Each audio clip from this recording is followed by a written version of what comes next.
Hello नमस्कार दोस्तों, मेरा नाम सूरज शर्मा है। स्वागत है आपका हमारे ऑनलाइन प्लेटफॉर्म पर।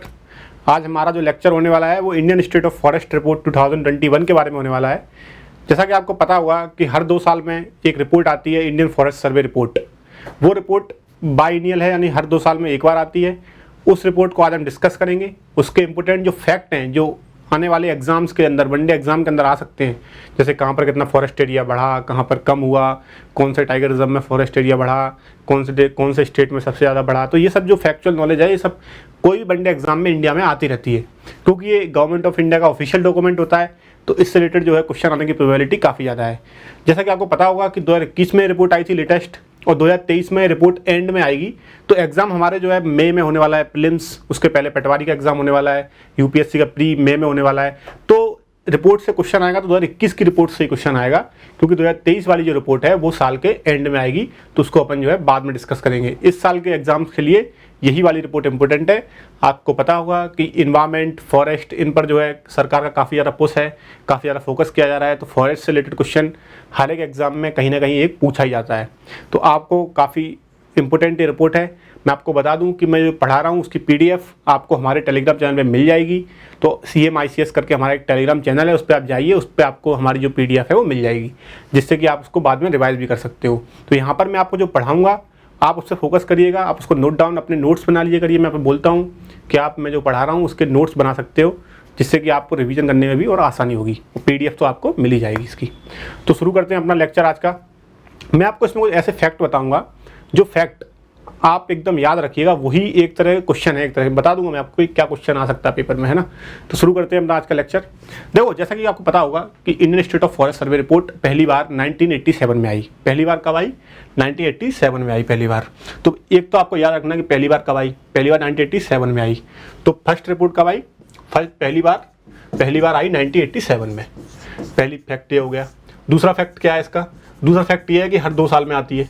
2 साल में एक बार आती है, हर साल नहीं आती है, 2 साल में एक बार आती है। और लेटेस्ट रिपोर्ट 2021 में आई।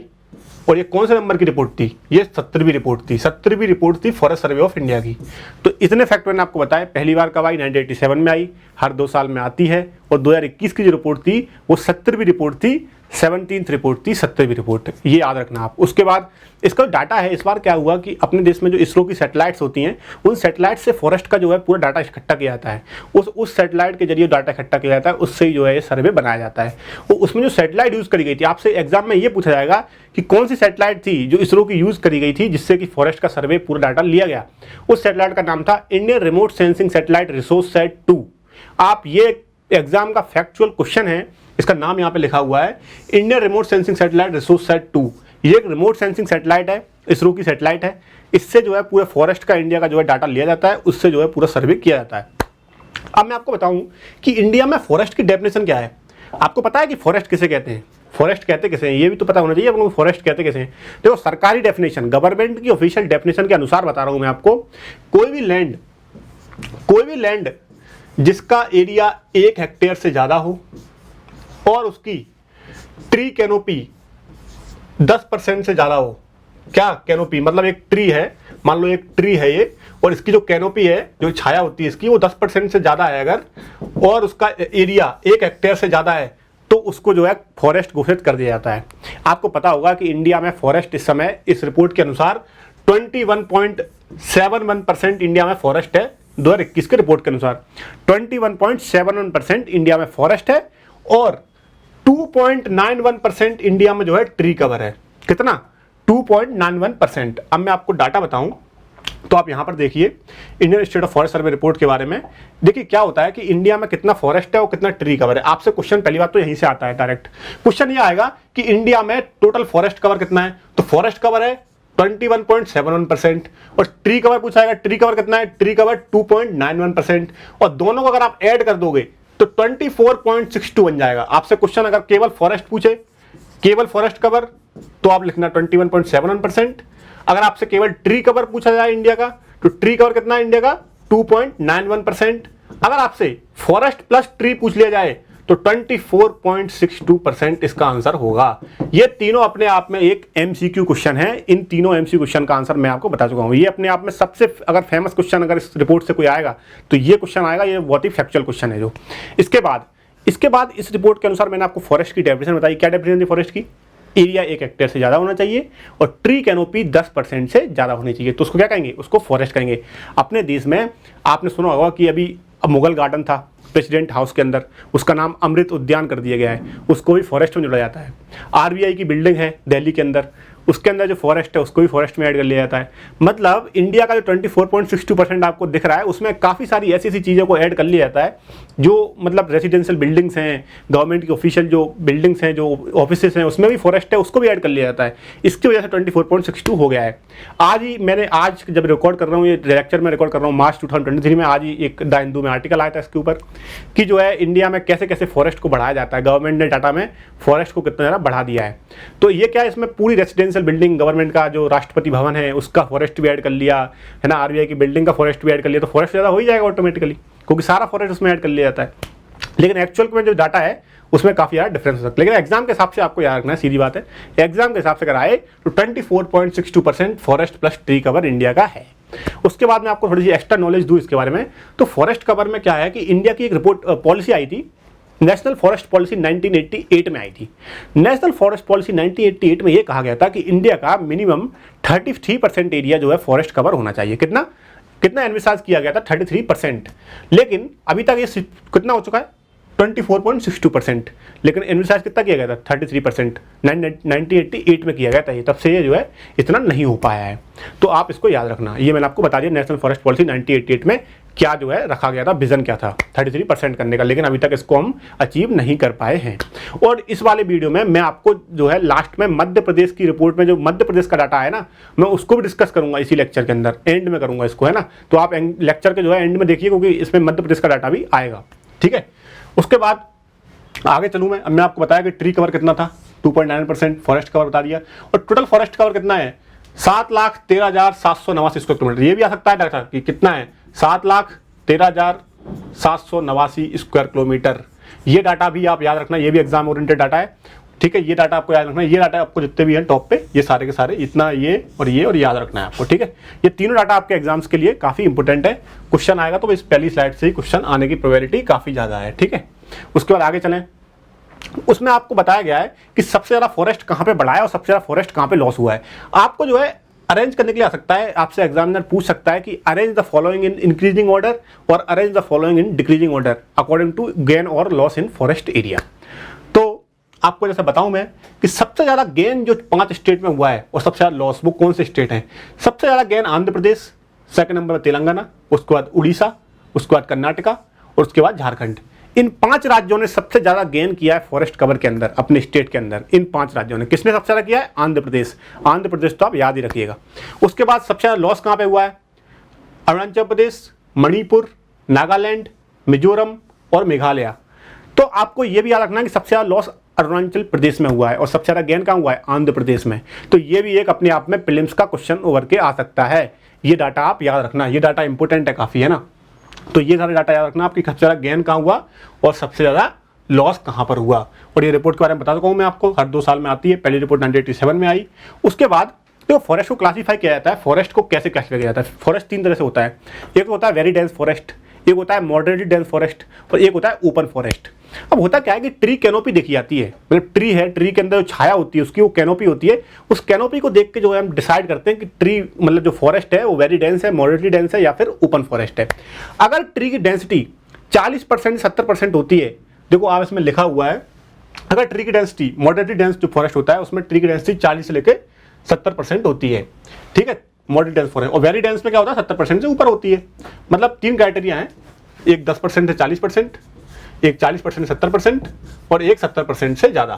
देखो 70% ज़्यादा हो तो वेरी डेंस फॉरेस्ट हो जाएगा। अगर कैनोपी 40 से 70% के बीच में है तो मॉडरेटली डेंस हो जाएगा। अगर कैनोपी 10% से 40% के बीच में तो वो ओपन फॉरेस्ट हो जाएगा। अगर ट्री कैनोपी 10% से कम है तो हम उसको फॉरेस्ट नहीं, स्क्रब कहते हैं। मैंने आपको बताया था डेफिनेशन में कि फॉरेस्ट किसे कहा जाता है? 1 हेक्टेयर एरिया प्लस 10% से ज़्यादा कैनोपी होगी तो उसको हम फॉरेस्ट में कैटेगराइज करते हैं। अगर उससे कम 10% से कम कैनोपी हुई ट्री कैनोपी तो हम उसको फॉरेस्ट नहीं मानते। ये आपको समझ में आ चुका होगा मेरे ख्याल से, काफ़ी मैंने सही समझाया आपको ये लिखना चाहिए और याद रखना चाहिए, ठीक है। क्योंकि आपको एक आम नागरिक की तरह पता होना चाहिए कि फॉरेस्ट की डेफिनेशन क्या है इंडिया में, फॉरेस्ट कहते किसे हैं आखिर फॉरेस्ट की डेफिनेशन है तो क्या, तो आपको ये याद रखनी है ना, कि फॉरेस्ट को कैसे क्लासिफाई किया जाता है, वेरी डेंस, मॉडरेट डेंस और ओपन फॉरेस्ट, ठीक है। आगे चलते हैं अपन, अब आगे मैं आपको बताऊंगा और डाटा। अब मैं आपको आगे ले चलूंगा और आगे मैं आपको जो फिगर बताने वाला हूँ वो सारे फिगर आपको याद रखने चाहिए। वो फिगर बहुत इंपॉर्टेंट है सारे, है ना, कितना गेन हुआ, कितना वो हुआ, ये सब आपको पता होना चाहिए क्योंकि ये काफ़ी इंपॉर्टेंट है आपके एग्जाम्स के लिए। अब देखिए मैं आपको अब बता रहा हूँ मेन जो डाटा है। देखो 2019 की रिपोर्ट आई थी इससे पहले और 2019 की रिपोर्ट के बाद 2021 की रिपोर्ट आई। तो 2021 की जो रिपोर्ट थी उसमें जो है ये बताया गया कि कितना फॉरेस्ट इंक्रीज हुआ। इंक्रीज कितना हुआ मैंने आपको बताया था कि जो है इंडिया में 24.62% फॉरेस्ट और ट्री कवर है, ठीक है। उसमें से फॉरेस्ट कवर कितना था 21.71%, 21.71% था और 2019 की रिपोर्ट में 21.67% था, मतलब 67 से 71% ये पहुंच गया 2019 से लेके 2021 तक, यानी 2 सालों के अंदर अंदर।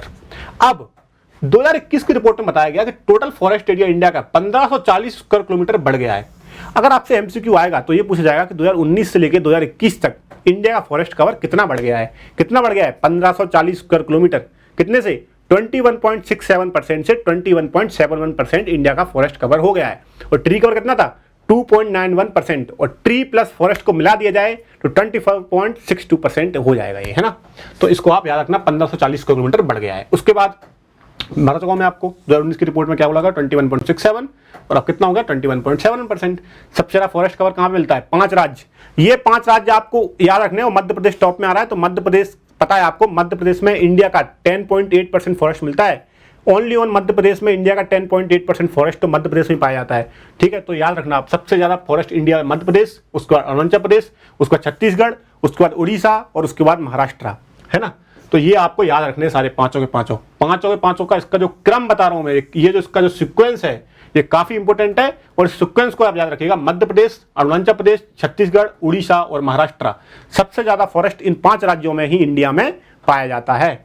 उसके बाद परसेंटेज वाइज देखें, ये तो मैंने एरिया वाइज बताया कि मध्य प्रदेश सबसे ज्यादा पाया जाता है, उसके बाद अरुणाचल प्रदेश में पाया जाता है, लेकिन परसेंटेज एरिया का देखा जाए तो मिजोरम, एमपीपीएससी अपने एग्जाम में 2 साल पहले ही क्वेश्चन पूछ चुका है कि इंडिया में परसेंटेज वाइज सबसे ज्यादा फॉरेस्ट किस राज्य में मिलता है। उसका आंसर था मिजोरम, उसका आंसर अभी भी है मिजोरम इस रिपोर्ट के बाद भी। तो सबसे ज्यादा परसेंटेज फॉरेस्ट मिलता है मिजोरम में, उसके बाद अरुणाचल प्रदेश में, उसके बाद मेघालय में, उसके बाद मणिपुर में और उसके बाद नागालैंड में। तो ये 5 राज्य हैं, यहाँ पर सबसे ज्यादा परसेंटेज वाइज एरिया का परसेंटेज वाइज फॉरेस्ट मिलता है। सबसे ज्यादा एरिया में कहाँ मिलता है इन 5 में, और सबसे ज्यादा परसेंटेज वाइज नॉर्थ ईस्ट के 5 राज्य आप देख सकते हो, 5 के 5 नॉर्थ ईस्ट के ही हैं। और मैं आपको बता दूं कि फॉरेस्ट रिपोर्ट में ये भी कहा गया है कि सबसे ज्यादा जो लॉस फॉरेस्ट में हुआ है ना, फॉरेस्ट लॉस, वो भी नॉर्थ ईस्ट में ही हो रहा है। आपको पता होगा कि नॉर्थ ईस्ट में हाल ही में काफी ज्यादा डेवलपमेंट प्रोजेक्ट्स आ रहे हैं, काफी ज्यादा इन्वेस्टमेंट उधर भी हो रहा है और काफी इंफ्रास्ट्रक्चर बन रहा है, तो फॉरेस्ट का जो है लॉस काफी ज्यादा हो रहा है नॉर्थ ईस्ट के अंदर। इस रिपोर्ट में बढ़ तो रहा है परसेंटेज वाइज, तो काफी ज्यादा है क्योंकि वहाँ का एरिया कम है तो परसेंटेज वाइज ऑटोमेटिकली ज्यादा हो जाता है। लेकिन बताऊं मैं आपको तो सबसे ज्यादा लॉस भी नॉर्थ ईस्ट में हुआ है, इस रिपोर्ट में अपन आगे देखेंगे। देखो हाईएस्ट इंक्रीज कहां हुआ, आंध्र प्रदेश। अब आपको देखना है कि आंध्र प्रदेश में सबसे ज्यादा फॉरेस्ट इंक्रीज हुआ है। मैं आपको पहले बता चुका हूं ये चीज, पहले मैंने आपको मैप में बताया था ये। आंध्र प्रदेश, तेलंगाना, उड़ीसा, कर्नाटक, झारखंड में आपको पहले बता चुका हूं सबसे ज्यादा इंक्रीज कहां पर हुआ। उसके बाद लॉस कहां हुआ, आप देखिए मैंने बता रहा था ना कि फॉरेस्ट लॉस सबसे ज्यादा अरुणाचल प्रदेश, मणिपुर, नागालैंड, मिजोरम और मेघालय।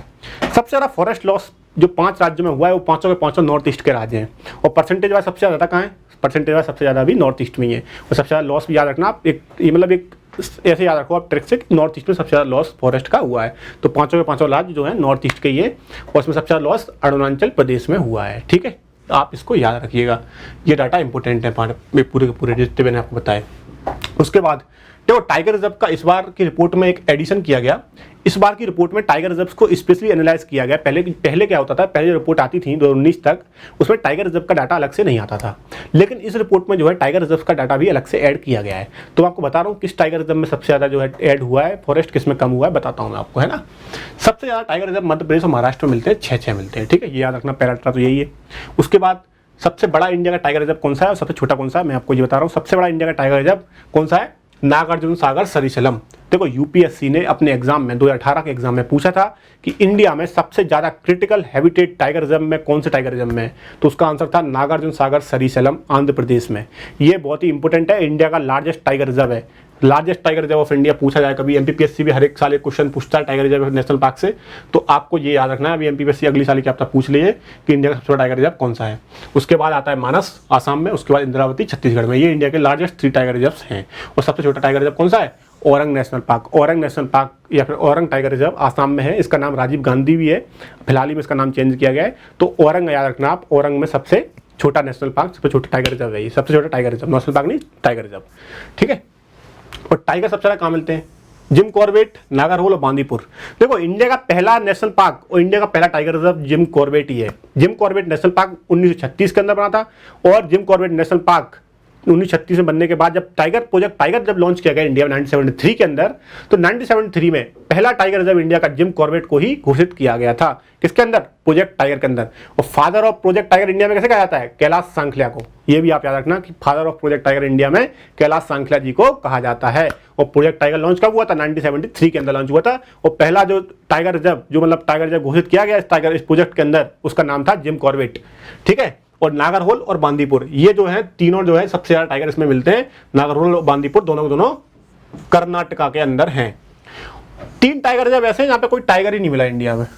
आप सोच सकते हो 3 टाइगर रिजर्व में कोई टाइगर ही नहीं मिला। वो टाइगर कौन से थे? वो एक डंपा है, एक बुक्सा है, एक पलामू। ये वेस्ट बंगाल में है और ये झारखंड में है। मतलब डंपा, बुक्सा और इसमें जो है एक और कौन सा था? पलामू। इनमें जो है कोई टाइगर ही नहीं मिला। इन तीनों टाइगर रिजर्व में कोई टाइगर नहीं मिला, ये भी आप याद रखना। और टाइगर डेंसिटी सबसे ज्यादा कहां पर है? कॉर्बेट, काजीरंगा आसाम, नागरहोल कर्नाटका, और लोएस्ट अमराबाद।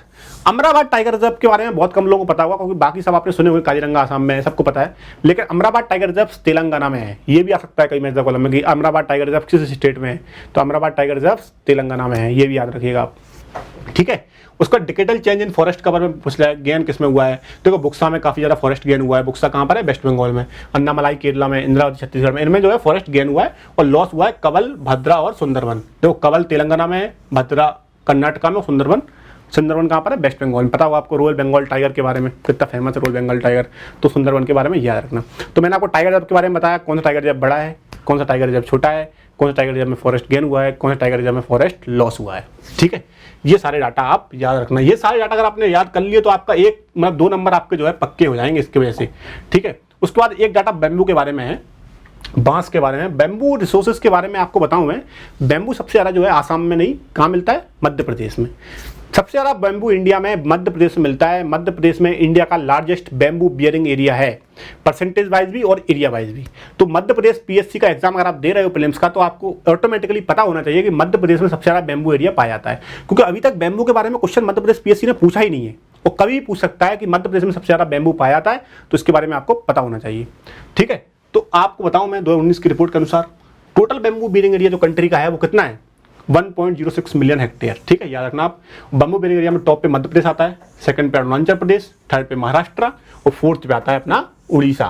तो बैम्बू बियरिंग एरिया में टॉप पे मध्य प्रदेश आ रहा है, तो मध्य प्रदेश पीएससी एग्जाम के लिए काफी ज्यादा इंपोर्टेंट हो जाता है, ठीक है। उसके बाद बैम्बू बियरिंग एरिया में मध्य प्रदेश परसेंटेज वाला भी टॉप पे आ रहा है, बता चुका हूं मैं आपको, याद रखना। अब मध्य प्रदेश याद रखो, क्योंकि मध्य प्रदेश टॉप पे याद रखना है आपको, बाकी कुछ नहीं है, ठीक है। उसके बाद आप नहीं रखोगे तो भी काम चल जाएगा आपका। और सबसे ज्यादा इंक्रीज कहाँ हुआ बैम्बू एरिया में? मिजोरम में। मिजोरम में सबसे ज्यादा परसेंटेज वाइज फॉरेस्ट कहाँ मिलता है? इंडिया में, मध्य प्रदेश, सॉरी मिजोरम में सबसे ज्यादा परसेंटेज वाइज फॉरेस्ट मिलता है मिजोरम के अंदर। और मिजोरम के अंदर सबसे ज्यादा इंक्रीज भी हुआ है बैम्बू एरिया का, ठीक है। उसके बाद डिक्रीज मध्य प्रदेश में। देखो मध्य प्रदेश सबसे ज्यादा बैम्बू मिल रहा है, लेकिन डिक्रीज भी मध्य प्रदेश में बहुत तेजी से हो रहा है, क्योंकि डिक्रीज में टॉप पे कौन है? मध्य प्रदेश, और इंक्रीज में टॉप पे कौन है? मिजोरम। तो ये डाटा आप सारे याद रखना बैम्बू के बारे में, बैम्बू रिसोर्सेज के बारे में, ठीक है। उसके बाद मैं आपको बता चुका हूं। उसके बाद चले मैंग्रोव के बारे में। देखो मैंग्रोव के बारे में बताऊं मैं आपको, मैंग्रोव बहुत ही इंपॉर्टेंट होते हैं। मैंग्रोव क्या होते हैं? मैंग्रोव सॉल्ट टॉलरेंट होते हैं, पहली बात तो, ठीक है। मैंग्रोव जो है सॉल्ट टॉलरेंट होते हैं, और इनके अंदर एक स्पेशल रूट्स पाई जाती है, उनको कहते हैं न्यूमेटोफोर्स। आपने सुना होगा साइंस में, न्यूमेटोफोर्स एक स्पेशल टाइप की रूट्स होती हैं जो मैंग्रोव में पाई जाती हैं।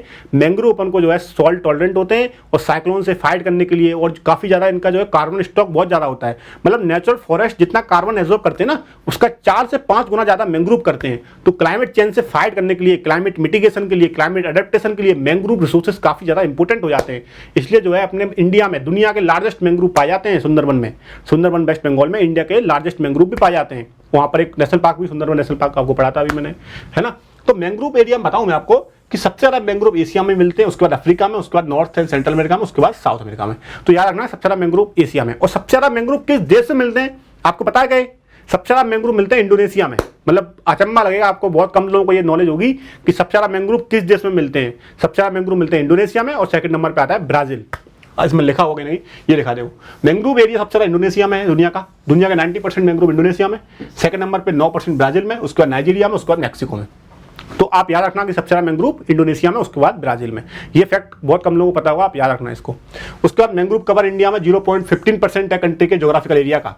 मतलब इंडिया का जितना ज्योग्राफिकल एरिया है उसमें से 0.15% मैंग्रोव एरिया है।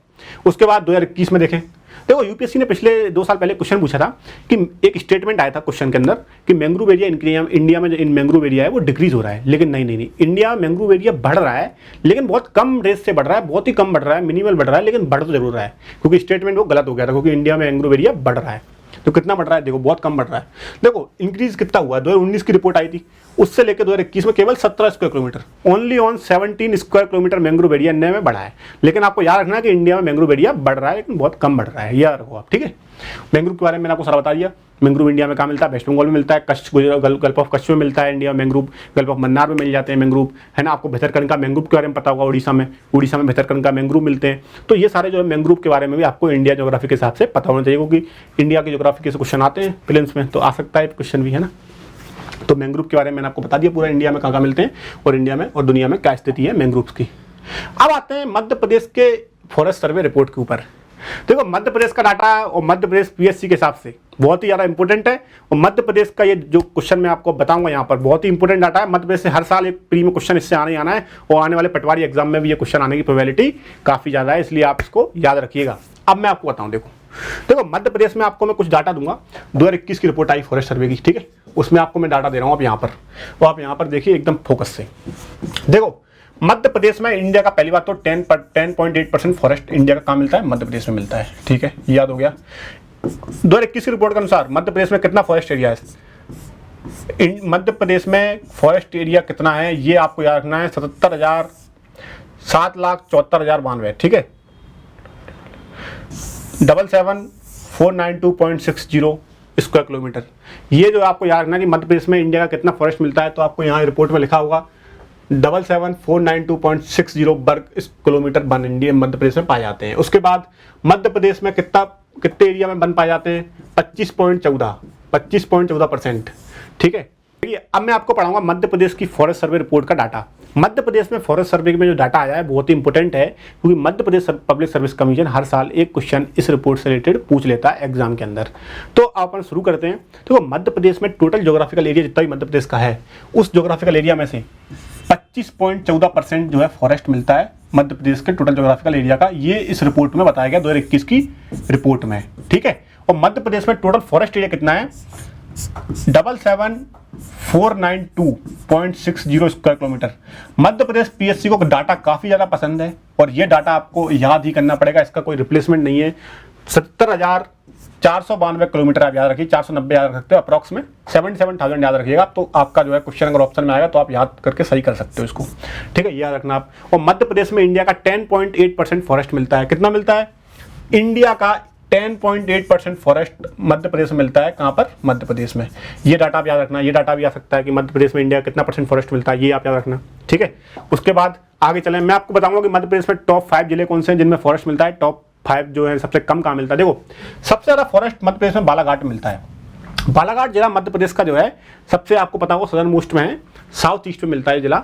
बालाघाट जिले में सबसे ज्यादा फॉरेस्ट मध्य प्रदेश में मिलता है। उसके बाद छिंदवाड़ा आता है, उसके बाद बैतूल, उसके बाद श्योपुर, उसके बाद सिवनी। ये तीनों जिले जो हैं सदर्न मध्य प्रदेश के जिले हैं। कौन कौन से? बालाघाट, छिंदवाड़ा और बैतूल। सबसे ज्यादा टॉप 3 आपसे अगर अरेंज करने के लिए आ जाए कि मध्य प्रदेश के टॉप 3 जिले कौन से हैं जिनमें सबसे ज्यादा फॉरेस्ट मिलता है, तो आपको याद रखना है बालाघाट, छिंदवाड़ा और बैतूल। और सबसे कम कहाँ मिलता है फॉरेस्ट? सबसे कम उज्जैन में मिलता है। अगर एक क्वेश्चन पूछा जाए कि सबसे कम कहाँ मिलता है तो वो है उज्जैन, लेकिन आपको अरेंज करने के लिए आए तो सबसे कम उज्जैन में मिलता है। उसके बाद शाजापुर आता है, उज्जैन, शाजापुर, रतलाम, राजगढ़ और दतिया। ये 5 जिले हैं मध्य प्रदेश के जहां पर सबसे कम फॉरेस्ट कवर मध्य प्रदेश में मिलता है। मैंने आपको बताया कि सबसे ज्यादा कहाँ मिलता है? बालाघाट, छिंदवाड़ा, बैतूल, श्योपुर, सिवनी। और उज्जैन, शाजापुर, रतलाम, राजगढ़, दतिया में सबसे कम मिलता है। और सबसे कम कहाँ पर है? उज्जैन में। उसके बाद 2021 का सर्वेक्षण जो वन रिपोर्ट आई थी उसमें ये बताया गया कि मध्य प्रदेश में जो है फॉरेस्ट में जो है इंक्रीज हुआ है। कितना इंक्रीज हुआ है? 106 वर्ग किलोमीटर स्क्वायर का। ठीक है, याद रखना आप। अब मैंने आपको पहले बताया था कि सबसे ज़्यादा open forest, moderately dense forest और वेरी डेंस फॉरेस्ट। तो सबसे ज़्यादा वेरी डेंस फॉरेस्ट कहाँ मिलता है? मतलब जिनकी ट्री कैनोपी लेवल 70% से ज़्यादा कैनोपी लेवल होता है जिनका ट्री का, वहाँ पर जो क्या कहते हैं उसको वेरी डेंस फॉरेस्ट। तो सबसे ज़्यादा अति सघन वन बालाघाट में मिलते हैं। मतलब वेरी डेंस फॉरेस्ट सबसे ज़्यादा कहाँ मिलता है? बालाघाट में मिलता है। और मॉडरेटली डेंस फॉरेस्ट भी सबसे ज़्यादा बालाघाट में मिलता है, लेकिन ओपन फॉरेस्ट सबसे ज़्यादा श्योपुर में मिलता है। मैंने आपको बताया था ओपन फॉरेस्ट किसे कहते हैं? ओपन फॉरेस्ट कहते हैं 10% से 40% वाले को ओपन फॉरेस्ट कहा जाता है। जिनकी ट्री कैनोपी 10% 40% होती है उसे ओपन फॉरेस्ट कहा जाता है। तो उसका आंसर क्या होगा? श्योपुर। लेकिन वेरी डेंस और मॉडरेटली डेंस फॉरेस्ट कहाँ सबसे ज़्यादा मिलता है? बालाघाट में मिलता है। अब आते हैं अपन सबसे कम, तो परसेंटेज वाइज जैसे मैं आपको इंडिया में बताया था कि सबसे ज़्यादा फॉरेस्ट इंडिया में कहाँ मिलता है? मध्य प्रदेश में। लेकिन इंडिया में परसेंटेज वाइज कहाँ मिलता है? मिजोरम में। ऐसी मध्य प्रदेश में सबसे ज़्यादा कहाँ मिलता है? बालाघाट में। लेकिन परसेंटेज वाइज सबसे ज़्यादा कहाँ मिलता है? तो वो भी बालाघाट में मिलता है। तो आपको याद करने के लिए इतनी परेशानी नहीं होगी, आपको याद करने में काफ़ी आसानी होगी, क्योंकि परसेंटेज वाइज बालाघाट में और वैसे भी बालाघाट में। तो बालाघाट में सबसे ज़्यादा परसेंटेज फॉरेस्ट मिलता है। लेकिन यहाँ पर सिक्वेंस चेंज हो जाएगा, जो यहाँ पर छिंदवाड़ा था, लेकिन यहाँ पर श्योपुर, उमरिया, मंडला और सीधी, तो ये चारों सिक्वेंस जो है बदल चुके हैं। लेकिन सबसे ज़्यादा परसेंटेज फॉरेस्ट जो है बालाघाट में मिलता है। और सबसे कम परसेंट में कहाँ मिलता है? तो पहले उज्जैन था यहाँ पर सबसे कम फॉरेस्ट, लेकिन परसेंटेज वाइज भी सबसे कम फॉरेस्ट उज्जैन में ही। यहाँ पर भी शाजापुर, यहाँ पर शाजापुर, यहाँ पर उज्जैन में देखिए, उज्जैन में 1% से भी कम फॉरेस्ट मिलता है उज्जैन जिले के अंदर। ठीक है, उसके बाद रतलाम, राजगढ़ और मंदसौर। तो ये डाटे आप चारों याद रखेंगे, क्वेश्चन आएगा तो इन चारों से ही आएगा। अब मैं आपको बताऊं कि 2021 की रिपोर्ट के अनुसार सबसे ज्यादा इंक्रीज मध्य प्रदेश के किस जिले में हुआ है फॉरेस्ट का? तो उसका नाम है भिंड जिला।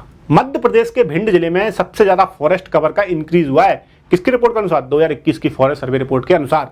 और सबसे घटा कहाँ है वन? सबसे ज्यादा कमी कहाँ पर आई है वन में? वो आई है बड़वानी जिले में। बड़वानी जिले में सबसे कम जो है फॉरेस्ट कवर, मतलब सबसे ज्यादा फॉरेस्ट कवर का लॉस हुआ है। और सबसे ज्यादा बड़ा कहाँ पर है? भिंड में। तो ये डाटा भी दोनों आप याद रखना, बड़वानी और भिंड के डाटा। तो ये जो मैंने आपको फॉरेस्ट सर्वे का इंडिया का और मध्य प्रदेश का पूरा डाटा दिया, जो आपको याद रखना चाहिए, क्योंकि ये पूरे एग्जाम में कहीं भी आ सकता है। तो आप इन दोनों डाटा को याद रखना, जिससे कि आपका कोई क्वेश्चन गलत ना हो। तो मैं आपसे, और आपने फीडबैक दीजिए कमेंट सेक्शन में। तो आशा करता हूँ कि आपको वीडियो काफ़ी अच्छा लगा होगा। आप इसको शेयर करिए, लाइक करिए, है ना। Thank you very much, all the best.